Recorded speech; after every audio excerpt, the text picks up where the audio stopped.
Hey guys, welcome to this week's discussion. So we have two authors we're talking about. Both are debating the topic of abortion. The first is Rosalind Hursthouse, and the second is Edward Langerak. It's a weird name. So, Hursthouse approaches the discussion of abortion using three separate theories: the ontological, consequential, and virtue theory. The ontological theories focus on proper action, moral rules, and rationality, whereas consequentialist theories link proper action to the best possible outcome. And then finally, virtue theories focus on expanding or flourishing virtuous characteristics and virtuous behavior. So Hursthouse points out that the primary debate between pro-life and pro-choice advocates is the moral status of the UDH, and then on the other side is the rights of the potential mother. So to have a better understanding of the debate, Hursthouse asks how a virtuous woman would react to having an abortion in various situations. With this perspective, Hursthouse realizes the profound significance of making such a decision, and she begins to reject theories that downplay abortion. Ultimately, Hursthouse came to the conclusion that abortion is no small matter, but in certain situations it is acceptable. She goes on to say that it may even be the morally right thing to do from an all things considered perspective. To end, she argues that both sexes are responsible for making virtuous decisions regarding abortion.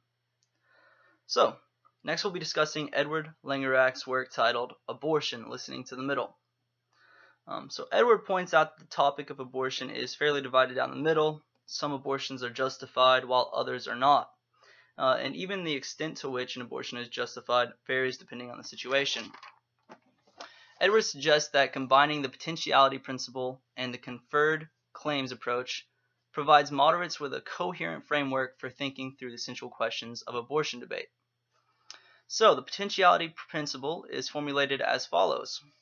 If in the normal course of its development a being will acquire a person's claim to life, then by virtue of that fact it already has some claim to life. Edward defined a potential person as being not yet a person that will become an actual person in the normal course of its development. So an example of that would be like a fetus. So it's important to understand this definition because the potentiality principle asserts that a potential person has a claim to life.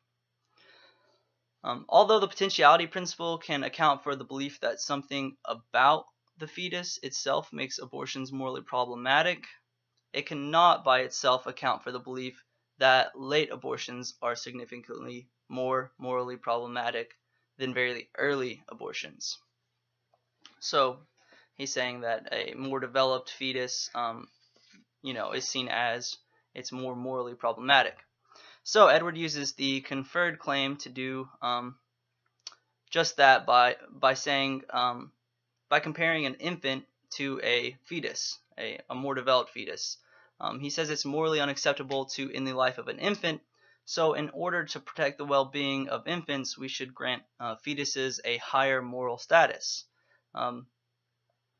He then gives us the 4 morally relevant stages of the UDH development to kind of back his argument up. So the first is implantation. This would be like the conjoining of the sperm with the egg. And then the second stage is quickening. That is when the fetus begins to move. And then the third is viability. So that's when the fetus can live outside of the womb with very minimal medical assistance. And then finally is the birth. So there you have it. That's both perspectives. I hope you guys enjoyed the video this week, and I'll see you next time.